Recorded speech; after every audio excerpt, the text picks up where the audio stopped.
Hoje a gente vai discutir sobre a baianidade.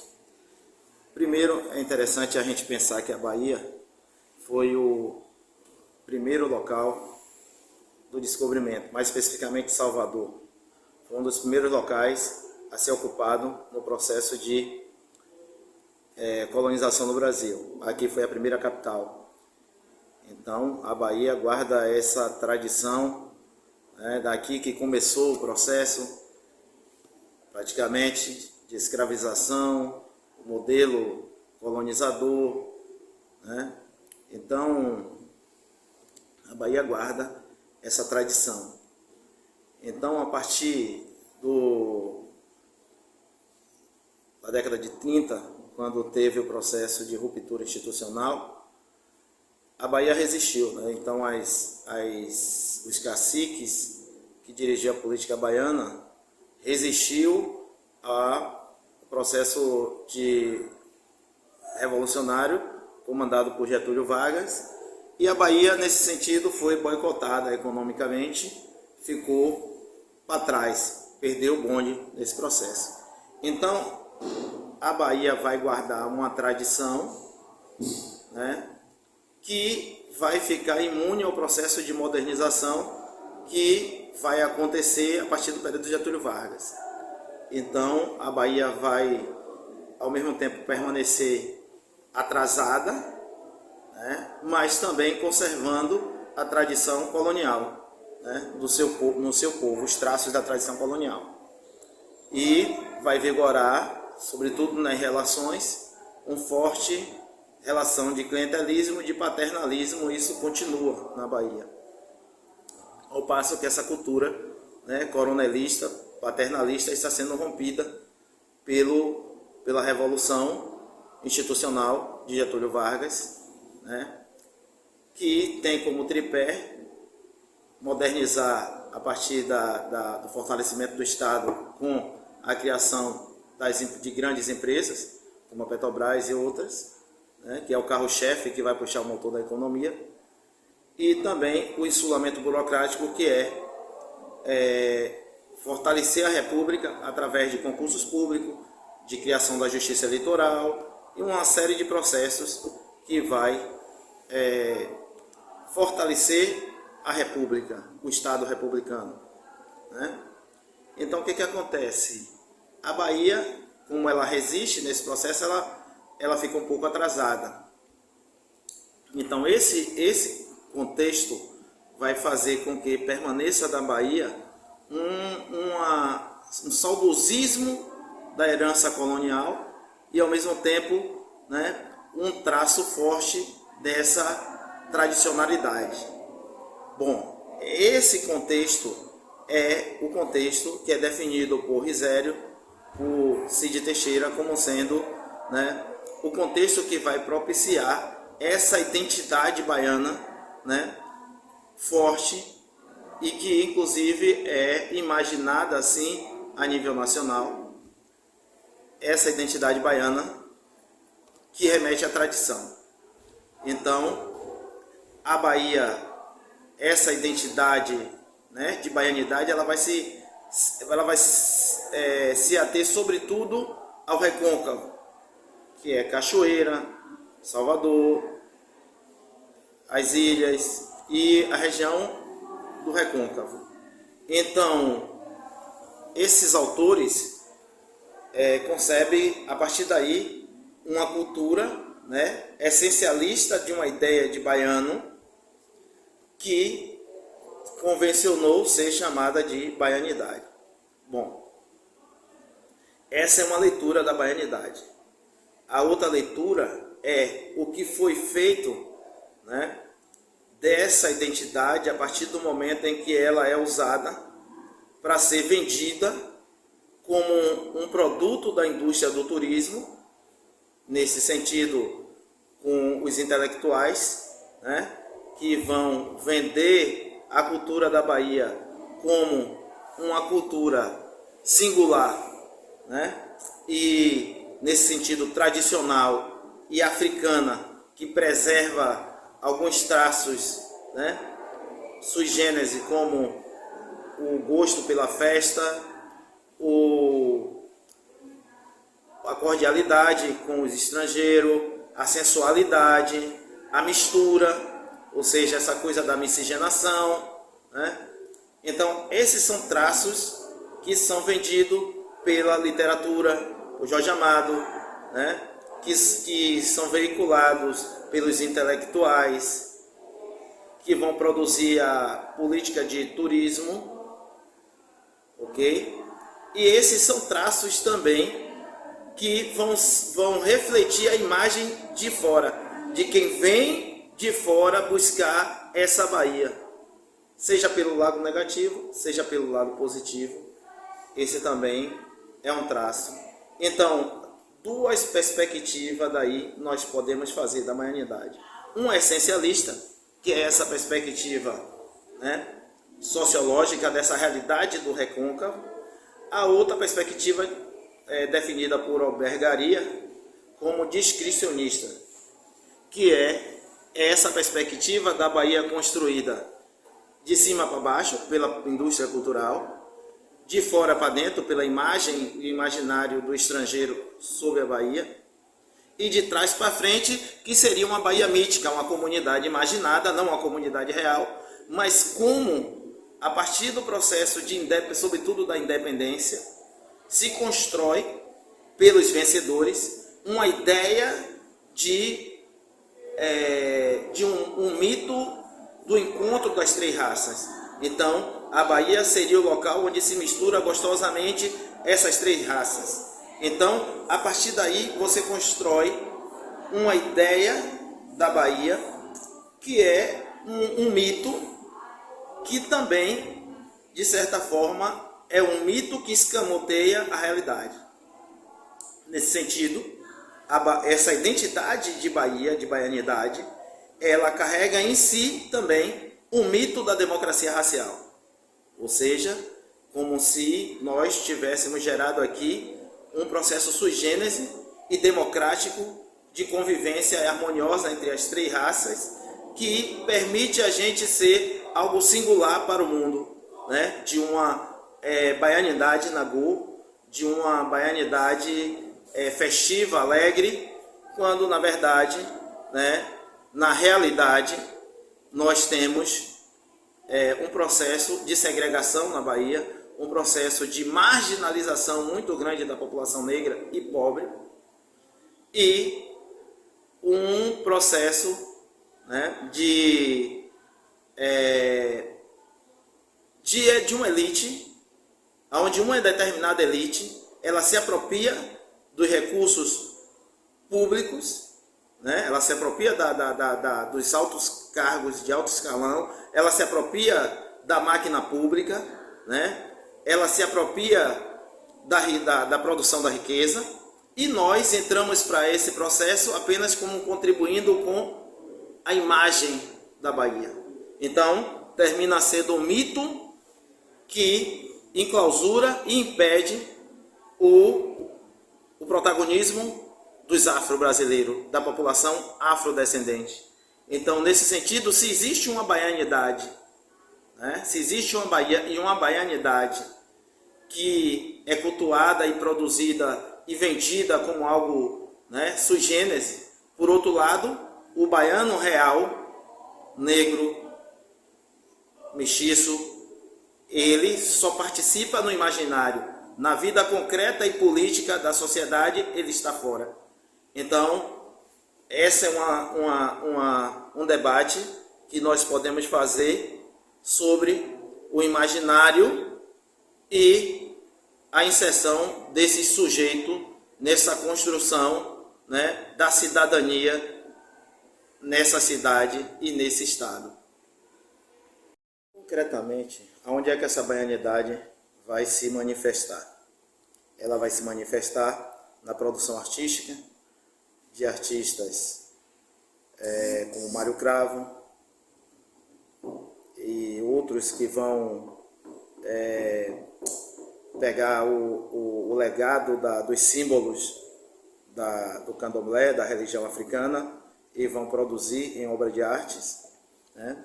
Vai se manifestar na literatura de Jorge Amado, que apresenta a Bahia, né, em um aspecto estético dessa Bahia que eu falei, que ela é festiva, ela é religiosa, do ponto de vista da religião de matriz africana, e ela apresenta também um conflito social, mas não racial, né?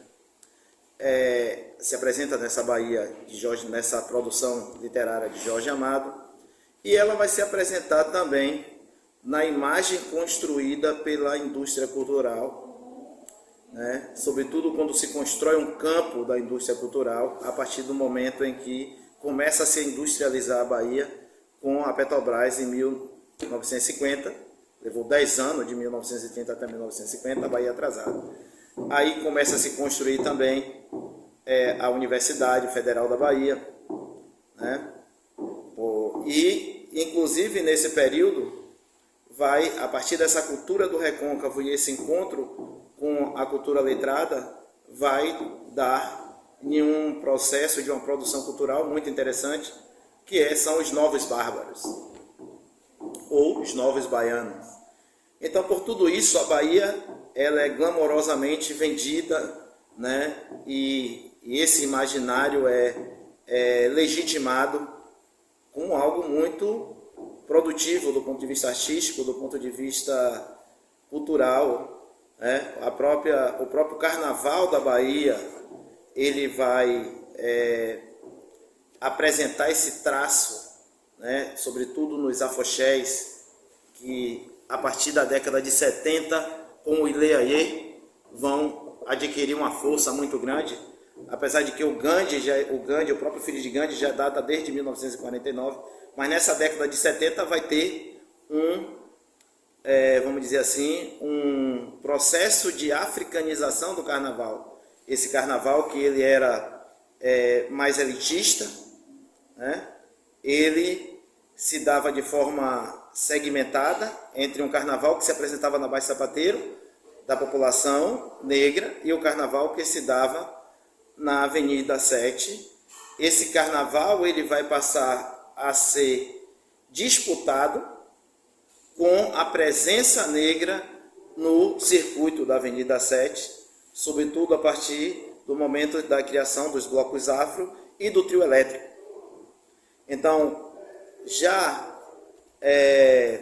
a partir da década de 80, quando se dá o estouro, né, da criação, o estouro dos blocos afro, sobretudo com o Olodum, a partir do momento em que você também tem a criação das gravadoras aqui na Bahia, vai se estourar o Axé Music, vendendo essa cultura, essa baianidade nagô, e é um processo que vai dar muito dinheiro para a indústria cultural, sendo que o governador, né, que na época foi indicado pela ditadura militar para ser prefeito de Salvador, ele vai construir um processo muito bem elaborado de se apropriar dessa baianidade, né, como uma imagem dele, como sendo, vamos dizer assim, produto e parte dessa baianidade, né, porque envolve uma ideia paternalista também. Então, ele se apropria dessa imagem, dessa identidade, e vai consolidar-se no poder, né, como uma figura, né, legitimada por esse povo baiano. Sendo que essa identidade, como eu falei, ela não reflete toda a Bahia, ela é uma identidade do recôncavo que é vendida como uma imagem da Bahia. Você não vai achar acarajé, né, em alguns lugares, ou se vai achar, vai ser difícil achar, né, como Conquista, como Vitória da Conquista, Santa Maria da Vitória. Você não vai achar esse traço da religiosidade, né, forte nessas regiões. Você não vai achar essa questão da cultura, do afoxé ou da capoeira. Isso é um traço muito forte no recôncavo. Então, isso é vendido como baiano, como sendo da identidade de toda a Bahia, porque é algo, né, que tem um apelo grande. E termina virando a marca da identidade da Bahia.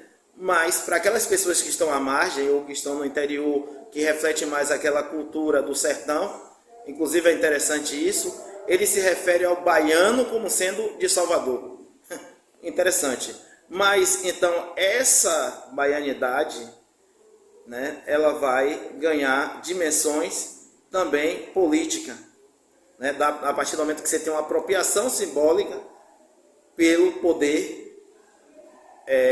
hegemônico, né, o poder da branquitude, seja na esfera política, seja na indústria cultural, né, com a produção do Axé Music. E a partir daí você constrói essa força dessa identidade, né, da baianidade. Mas, por outro lado, a cultura africana, a cultura negra, que faz parte, que contribui com essa identidade, a partir da culinária, a partir da religiosidade, a partir da capoeira e etc., elas não são valorizadas como parte da cultura universal. Ou seja, os mestres de capoeira continuam sendo marginalizados aqui, as mães de santo continuam sendo discriminadas, né? E não são reconhecidas como religião, mas como folclore. Então, eles não é reconhecido como parte da cultura universal a cultura africana que existe na Bahia, nem legitimada e nem respeitada, mas estando apenas no âmbito que é possível vender, que é possível consumir, que é possível se apropriar, que é o âmbito do folclore. Então, dito isso, a gente pode começar a refletir, né, como essa baianidade ela simboliza melhor até a ideia de mito da democracia racial, que é o mito fundante da nação brasileira, né, da identidade nacional. Então, brasilidade e baianidade, nesse sentido, são similares. A discussão que a gente pode fazer é o que é que a Bahia tem, né? Se a Bahia tem um patrimônio colonial que se apresenta, né, pelas suas igrejas, pelos seus monumentos, que deve ser valorizado, porque carrega a história da fundação dessa cidade, carrega a história do barroco português. Isso é fundamental e deve ser valorizado. Mas a Bahia também tem grandes casas de candomblés que datam de 200 anos, como a Casa do Bogum, a Casa da Casa Branca, né? Algumas casas que também existem, muito importantes, no Recôncavo, em Cachoeira. Então, a Bahia tem um patrimônio da cultura africana inestimável, né? Que se apresenta pela capoeira, né? Pelos seus mestres, os grandes mestres de capoeira, e que aqui nunca foram valorizados, não foram valorizados pela academia, não foram valorizados pela educação, porque a capoeira tem uma importância muito relevante para o processo de ensino e aprendizagem. Nunca foram valorizados a língua, né, o Yorubá, como parte do patrimônio da cultura africana na Bahia. Então, a cultura negra, ela só existe e ela só é valorizada do ponto de vista simbólico e daquilo, como eu falei, que pode ser apropriado. Mas o que nós queremos é que não só a nossa cultura seja reconhecida como parte do patrimônio nacional, como o nosso povo receba o respeito e possa ter o protagonismo de participar da riqueza dessa cidade e de participar da política dessa cidade e de poder gerir, né, essa cidade. Então, enquanto sujeito negro, cidadão, intelectual, né, que também faz parte do movimento negro, posso dizer que o que se apresenta como demanda, ele não pode ser incorporado por essa ideia conservadora, né, e assimilacionista e de uma certa forma mítica de democracia, de baianidade. O que nós queremos é fazer parte como cidadão dessa sociedade que nós ajudamos a construir, como diz a música do Ilê: cada pedaço de chão, cada pedra fincada, pedaço de mim. O Ileaie, o povo negro ajudou a construir o Brasil. Cada pedaço de chão, cada pedra, cada pedaço de mim. Sou Ileaie, o povo negro ajudou a construir o Brasil. É isso que a gente quer.